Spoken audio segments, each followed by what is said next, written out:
Okay, good morning. So lesson 3, we are going to be learning the product rule when we're dealing with exponents. So for this do now, I want you to write the following in expanded form and then simplify into exponential form. So by that, I mean take 3 to the 4th, write it in expanded form, and then 3 to the 6th in expanded form, and then combine it together. So take a second to pause this video and come back and look at your work and check it. So when you expanded out 3 to the 4th, that was telling you that 3 gets multiplied 4 times. So 1, 2, 3, 4. And 3 to the 6th tells you that 3 gets multiplied 6 times. 1, 2, 3, 4, 5, 6. So then, if you simplify this all together into an exponential form, our base is still 3, but our power is going to be 1, 2, 3, 4, 5, 6, 7, 8, 9, 10. So it's 3 to the 10th. Now the second part of the do now was to brainstorm. Do you notice anything, or what do you notice about the exponents in the question and the exponents in the simplified expression? So that's referring to the exponent here, which is a 4, and the exponent, which is a 6. Do you notice anything about the 4 and the 6? And then in the final expression here, our exponent was a 10. Is there anything that you noticed there?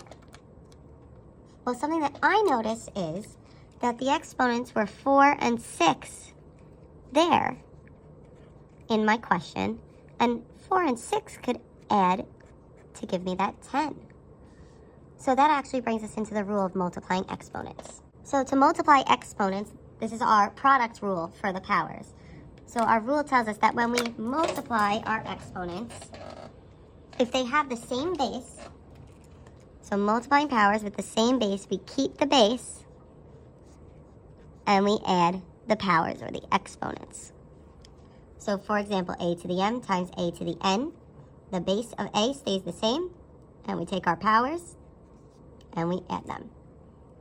So if the bases are not the same, then we cannot add the powers. So we need to make sure those bases are the same. So here's an example here. We have 4 to the 5th times 4 to the 3rd.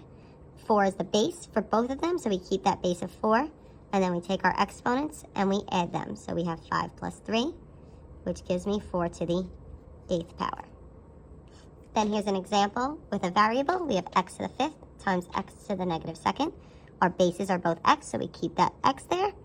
And then we're going to add our powers. So 5 plus a negative 2 would give me x to the 3rd. So now here are some examples. So first I have 9 to the 7th times 9 to the 3rd. I want to keep my base the same since it's the same there, which is a 9. And then I'm multiplying, so the rule is when you multiply, you're going to add your exponents. So it becomes 9 to the 7 plus 3, or 9 to the 10th power.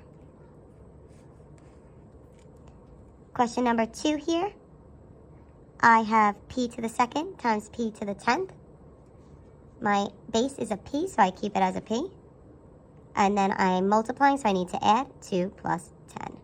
So this then becomes p to the 12th power. Let's take a look at number 3. I have r to the 5th times negative r to the 6th. So a positive times a negative would keep that negative there, but my base is still r. And then I am multiplying, so I need to add my exponents of 5 and 6. So that gives me negative r to the 11th power. And in question number 4, I have 5 to the negative 5th times 5 to the 8th. My base is both 5, so I keep it as the 5. And I'm multiplying, so I need to add my power, so I add negative 5 plus 8. And that gives me 5 to the negative 5 plus 8 gives me a positive 3. So that's 5 to the 3rd power. So now looking at number 5. Number 5 is a little tricky because here we have y to the 2nd times y. Y doesn't have an exponent. So what's that invisible exponent on y? So the invisible exponent on y is actually a invisible 1. So if you ever see a variable such as x with no exponent, there's an invisible 1. Or if you see a number like 7 with no exponent, the invisible exponent there is a 1. So here when we're multiplying, we have that same base of y. We need to add the power, so we're going to add 2 plus 1. So that gives me y to the 3rd. So this one was a little bit trickier because we had that invisible exponent of 1 there. So now looking at question number 6, we're multiplying here, and our base is a, so I'm going to keep it as a, and when I'm multiplying, I need to add my power, so I have a negative 6 plus my negative 4 there. So this then becomes a to the negative 6 plus negative 4 gives me a negative 10. So it's a to the negative 10th power. Here I have 3 to the negative 8th times 3 to the 3rd. The bases are the same, so I keep the base of 3. I'm multiplying, so I add my powers. So I add negative 8 plus 3, and that gives me 3 to the negative 5th power. If I'm looking at question number 8, I have L to the negative 2nd and L to the negative 9th. I keep that base of L. And then I'm multiplying, so I add my powers, negative 2 plus negative 9. And that gives me L to the negative 11th power. Number 9, S to the 7th times S to the 2nd. I keep my base of S. I'm multiplying, so I add my powers, 7 plus 2. That gives me S to the 9th power. And number 10, here I'm multiplying 3 different exponents. So I have 7 squared times 7 squared times 7 to the 5th.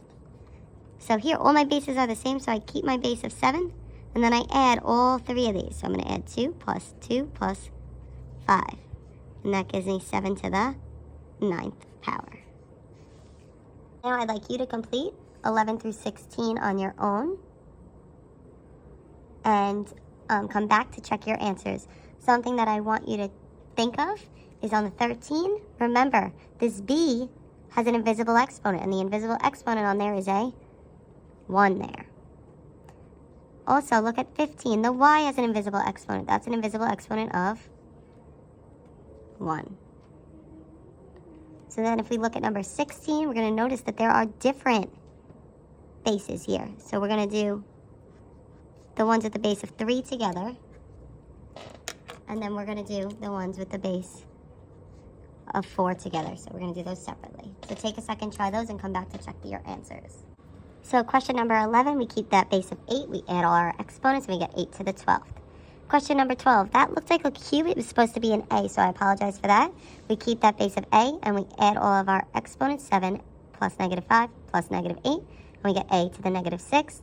Question number 13, we need to keep our base of b, add our powers, and don't forget, remember to add that 1 there, and we end up with b to the 11th. Question number 14, we have that base of z, and we add our powers, 4 and 2 gives us z to the 6th power. Question number 15, we have our base of y, and remember, once again, don't forget that 1 there. We have y to the 2nd plus 1 plus negative 2. So this becomes y to the 1st when you add these. Or just y, remember, it's the same because that has the invisible exponent of 1. And then number 16, I explained we had to separate them, so I kept the 3, and then I added those 2 powers of 2 and 4, and I got 3 to the 6th, times then I had my base of 4, and I had my powers of 5 and 3 that I added, and I got 4 to the 8th power. So it's 3 to the 6th times 4 to the 8th. If you have any questions, please comment them on this video, and then complete practice worksheet number 3. And any questions also you may say on the Google Classroom as well.